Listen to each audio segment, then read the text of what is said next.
Welcome to this ACUR at ANU student presentation session.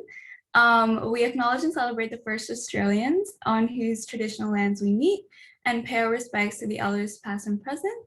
My name is Cheryl and I'll be chairing today's session for Multidisciplinary Perspectives on the Environment. Our first student presenter for today is Tacey. So please start when you're ready. Hi everyone, I'm Jess and I've recently completed my honours project looking at infectious disease and its effects on animal social behaviour. Because at the moment we are all too familiar with this idea of social distancing, of self-isolating, of pretty much doing anything that we can to avoid infection. But this modifying of our behaviour to minimise and avoid infection actually originated in other species. And my research project looked at whether a particular species, so the eastern water dragon, could modify its social behaviour to avoid a lethal fungal disease. And we uncovered a little bit of a social distancing dilemma. So we know that fungal diseases are deadly. We know that in the context of extinction events that have been caused by disease, almost 3/4 of them, so 72%, have been caused by fungal pathogens. With the most well-known of these, they're called chytrid fungus and white nose syndrome. And a lethal fungal disease was actually detected in the wild recently, a new one that was first observed outside captivity in 2013. It's called yellow fungus disease and it impacts the eastern water dragon. And we first found it at Roma Street Parkland, which is in Brisbane's central business district. And I'll show you what this looks like. Just a warning, it is a little here that it causes skin growths and open lesions, and eventually infection of internal organs and eventually death as well. So you can see in this third image, this individual is quite emaciated and did actually have to be euthanized in the end. And we estimate that about 40% of this population is now infected. So we know that social behaviour can be the key to avoiding infection. We know that some animals will self-isolate to avoid infecting others. So for example, ants and social insects will leave their colony to die alone. And we know that other animals will social distance to avoid becoming infected themselves. So animals like the spiny lobster will preferentially avoid sharing a burrow with another diseased individual. And we know that our eastern water dragons exhibit a range of social behaviours too. You can see in this video, they're sharing resources. They're sharing a little bit of banana together. So we use this population of eastern water dragons that are known to be infected with Nesiopsis as a study system to further understand the role of social behaviour in the spread of fungal disease. And we developed 2 key research questions to test for the presence of self-isolation and social distancing. So we wanted to know whether visibly diseased dragons adjusted their social behaviour to actively self-isolate from all conspecifics. And we wanted to know whether non-diseased dragons adjusted their social behaviour to avoid or socially distance from diseased conspecifics. And to answer these questions, we headed down to the Roma Street Parkland to observe the behaviour of some very friendly dragons. And you can see here, this is the experimental design of these observations. So we found 2 individuals that were able to see one, and we recorded whether a social approach occurred. And then we recorded if it was successful, so if the initiator approached the receiver to without displacement, or if it was unsuccessful, so if the receiver immediately moved more than 2 meters away. And then if it was successful, we also the duration of the time that the individuals spent together. And you can see here, we used everyone's favourite, RStudio, for all our analyses. And then to determine whether the focal individual actively sought out a social interaction and whether the disease status of the initiator or the receiver influenced the success of a social interaction, we fitted 2 generalised linear mixed models. and then to examine the effect of the initiator and receiver individual's disease status on the amount of time that they spent together, we conducted ACUR's proportional hazards model.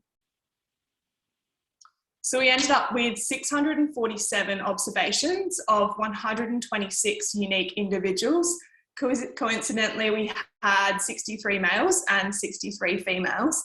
And then of these unique individuals, we had 37% of them that exhibited clinical signs of disease, and we had 63% of them that exhibited no clinical signs, so they were considered to be non-diseased. And our key findings. So firstly, we found that diseased individuals were no less social than their non-diseased conspecifics. Secondly, we found that non-diseased individuals did not avoid diseased conspecifics. Thirdly, we found that when diseased dragons initiated social approaches with non-diseased dragons, they ended up spending more time together compared to when they sought social approaches with other diseased dragons. But overall, non-diseased individuals did not spend less time with diseased conspecifics. So our study worryingly uncovered that dragons don't show any social behavioural disease avoidance mechanisms. There's no evidence for self-isolating behaviours and no evidence for social distancing behaviours. And when we consider why this might be in the context of self-isolation, the direct avoidance of conspecifics has rarely been documented outside of social insects. So there is quite a limited understanding of the factors that might contribute to the expression of this behaviour. So this definitely needs further investigation, given the implications for an increased risk of disease spread if diseased dragons are spending time in close contact with non-diseased members of the population. But on the other hand, many species do exercise social distancing, so it's considerably better understood than social isolation or self-isolation. But worryingly, eastern water dragons aren't one of them. Although the dragons aren't alone in this apparent lack of social distancing, because many species also don't do it. And when we're thinking about why dragons may not have learned to socially distance, we have to consider that learning requires cues. So there has to be a way for an individual to associate visual signs of infection or sickness behaviours with potential fitness costs like infection and death. And in this case, there are three key factors that might be limiting the presence of these cues. And these are a long period of clinical infection, a lack of mass mortality events, and the fact that fungal pathogens can persist in the water or the soil. So the best way to advance empirical knowledge in this field is through long-term individual-based study systems. And this is where the life history and the dynamics of both the pathogen and the host can be monitored. And unfortunately, opportunities for studies like these will become more common as we continue to degrade ecosystems, because we're forcing wildlife populations to increase in density. And then this is facilitating the increased emergence of viral, bacterial, parasitic, and fungal pathogens. So an increased understanding of the ways in which pathogens may or may not impact host behaviour is absolutely crucial to inform relevant conservation management techniques and also to maintain biodiversity as well. Thank you so much for listening, everyone. Let me know if you do have any questions. Great. So now there are 5 minutes for a Q&A. Judges, do you have any questions? Yeah, I'll ask a question. Jessica, that was really interesting. Thanks for that. I'm just wondering if there's any sort of thoughts about whether there might be some kind of biological process or something that is making the dragons sort of seek each other out. I think you mentioned that the diseased dragons spent more time with non-diseased individuals. Was that right? Yeah, so it's really interesting. Essentially, what we were considering is that this was pretty much coincidental. It just happened that we already know that some dragons preferentially associate with others, so they have their friends pretty much. So it may just be that those diseased dragons happen to be friends with non-diseased dragons. So that's what we see at the moment, yeah. Cool. Is just another quick question as well. Is there any sort of treatment for this type of thing? Yeah, there is. So you know how like with fungal infections for humans, we have like topical creams. So in captivity, they use topical creams, but it's just not feasible to be doing that for a population of like 360 individuals or something. Of course. Thank you. That was really interesting. No worries. We can open up a few questions for the audience. So the audience, if you have any questions, please feel free to type them in the chat, or you can raise your hand so we can unmute you.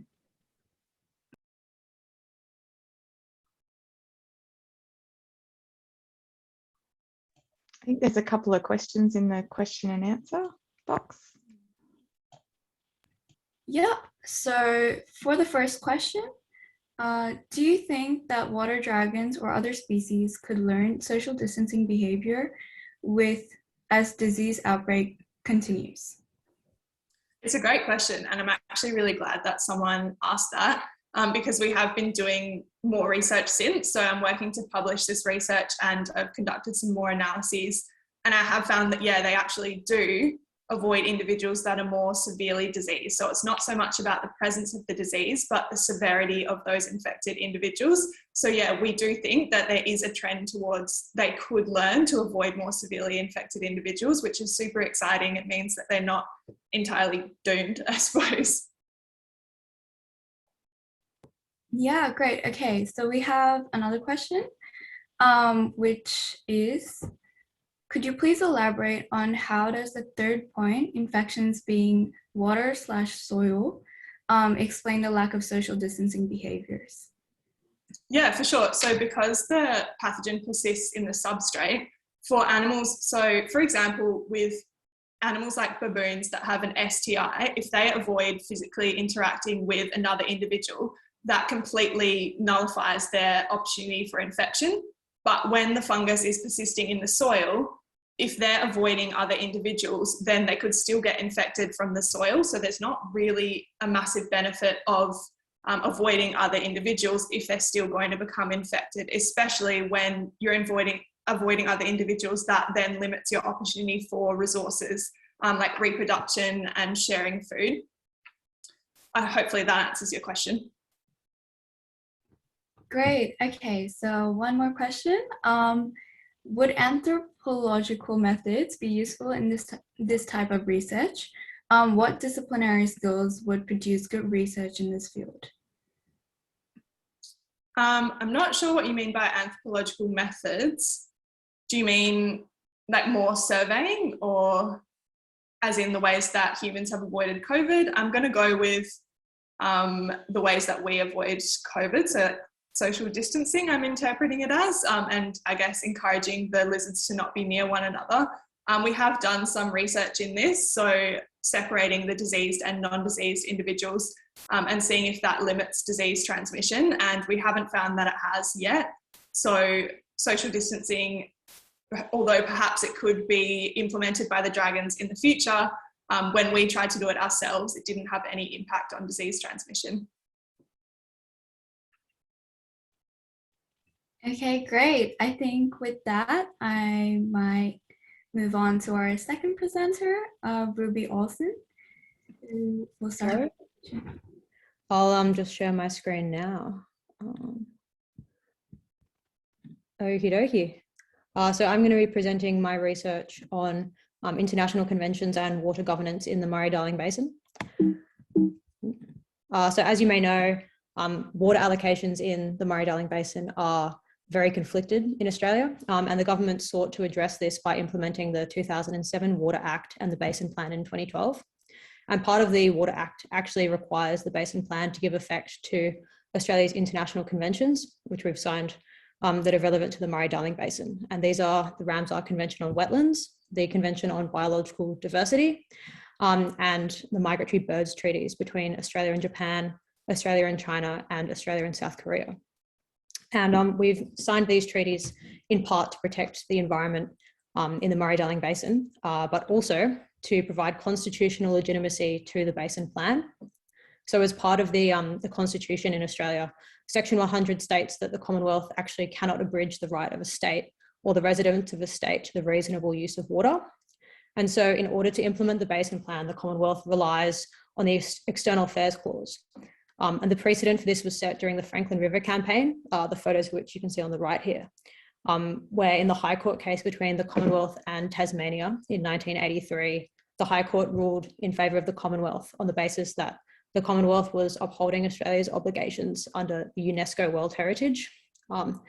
And for that reason, they were constitutionally able to intervene in the Franklin.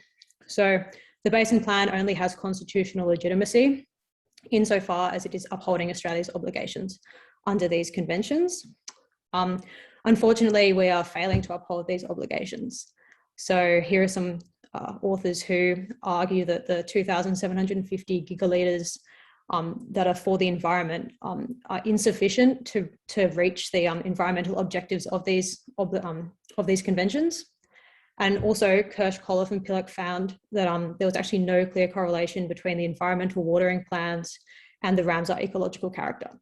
So essentially we don't have enough water for the environment, and the water that we do have is not being used in an effective way to reach these outcomes that are required by the conventions. So what I looked at were, do the recommendations from reviews and inquiries into the Murray-Darling Basin implement Australia's obligations under the International Environmental Conventions? And secondly, how do these recommendations fit within the broader water governance in the Murray-Darling Basin? And the governance for this second question here I looked at was the principle of subsidiarity, which I'll go on to explain in the next slide. But why look at reviews and inquiries? Well, reviews and inquiries are checks and balances on the Basin Plan. And they're one of the main vehicles that the government has to implement policy change. And they also give an indication of what ideas and policies are being considered in the Murray-Darling Basin and what the trajectory of the Basin Plan might be. And this is particularly interesting as there's a scheduled revision for the Basin Plan happening in 2026. So as I was saying, subsidiarity is a governance principle that is a theory that the effective governance devolves tasks to the lowest level with the authority and capacity to perform them. And the benefits for this are that there's local innovation, there's location-specific opportunities, there's low-cost access to information, and it really builds community relationships and community trust. And these are all areas that the Basin Plan has been criticised on previously. So I looked at who the recommendations were assigning responsibility to, whether these were like federal government or state government or local and non-state actors, particularly as you can see here, local level and non-state actors are central to the achieving sustainable management of water and polycentric governance. So for the data sets, the first one was for a study by Wybon et al. So what we did was we collected reviews and inquiries on the Murray-Darling Basin between 2003 and 2021. And this generated 51 documents, which we then excluded any reports that didn't contain recommendations, reports conducted within a single jurisdiction, and reports on like niche topic areas, such as water modelling and stuff like that. So this left 27 documents and 450 recommendations, which we then coded based on what the key focus of the recommendation was. And then for the data set specific to this research paper, I took all the recommendations that focused on ecosystem health, which was 78 recommendations, and then coded them into 4 categories, which are explicit mentions of the conventions, environmental objectives, convention language, and convention intent. And the way that I analysed convention language and convention intent was using the analysis by Bender et al. That you can see on the right here. So this took all the objectives of the conventions and laid out like the key language used in them and the key objectives. So if a recommendation used language such as protect and preserve, then I put it under convention language. And if implementing the recommendation would achieve the outcomes that would fit the intent of the conventions, then I coded it under convention intent. So as you can see here, only 7 recommendations explicitly mentioned conventions, and only 8 used language of the conventions. So the majority focused on environmental objectives that already exist in the Basin Plan or on convention intent. And this number here, 34 convention intent, not all 34 actually supported the conventions. There are a few, which I'll explain in the next slide, that actually undermined the intent of the conventions. So another important thing to note here is that the majority of recommendations recommended incremental changes within the existing environmental objectives or the existing governance structures. And this is problematic because, as we can see, under the existing environmental objectives, the Basin Plan is not fulfilling Australia's obligations. And so really what needs to happen is the recommendations need to be advising transformative change. And this is only going to become more important with climate change, decreasing the availability of water in the Murray-Darling Basin. And as you can see here, only 2 reviews identified that the Basin Plan in its current form is not fulfilling Australia's obligations. And this was the South Australian Royal Commission and the review of water reform in the Murray-Darling Basin. So these are the recommendations that I spoke about contradicting the intent of the conventions. So firstly, the Productivity Commission of 2010 and the Senate Select Committee on the Murray-Darling Basin Plan both recommended the Water Act of 2007 be amended to clarify the equal standing of economic, social, and environmental needs and outcomes. And this is problematic because, as environmental conventions, the foremost issue that needs to be considered is the environment. So Emma Carmody from the Environmental Defender's Office actually said, for constitutional legitimacy, socioeconomic concerns may only be considered within the context of a non-negotiable environmental bottom line. And then the other recommendation that undermined the intent of the treaties was the Murray-Darling Basin Authority's Northern Basin Review of 2016. And this advised that the Northern Basin catchments reduce the environmental water recovery by 70 gigalitres. And this recommendation was actually implemented. So they have reduced the environmental water by 70 gigalitres there. And Brett Walker, Senior Counsel, the man you can see on the left here, he actually said, and this is a quote, "There is no scientific, intelligible, or rational justification put forward for the reduction of 70 gigalitres. The obvious inference to be chosen is that political considerations largely drove the Northern Basin Review, not science. This is not only unlawful, but is deplorable." And then the other results, looking at subsidiarity in these recommendations, is that the actors assigned responsibility were overwhelmingly state or federal government or basin-wide government agencies. And these are the responsible actors in red. They're all the federal government basin-wide agencies.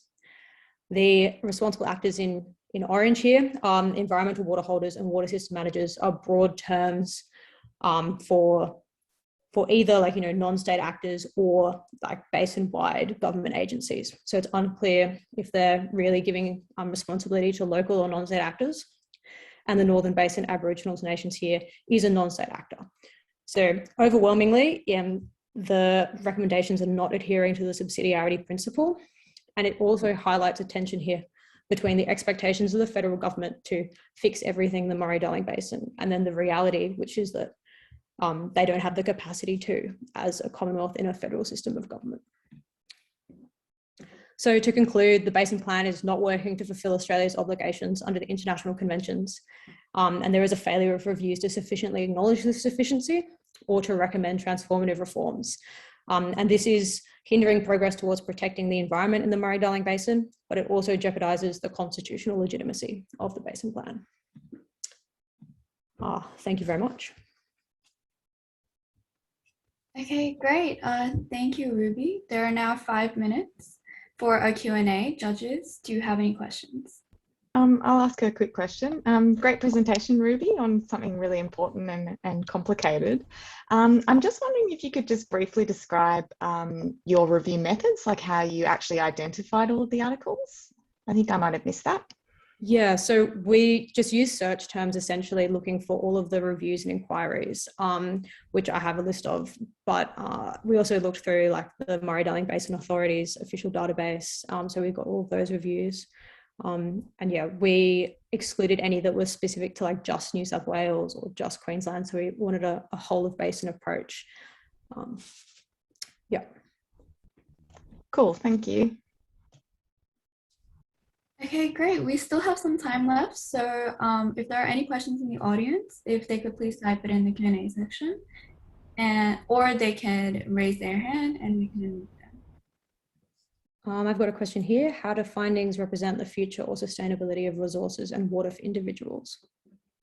I think the findings are quite grim when it's looking at the future of sustainability and water for individuals, because it is showing a hesitancy to recommend transformative changes, as I was saying.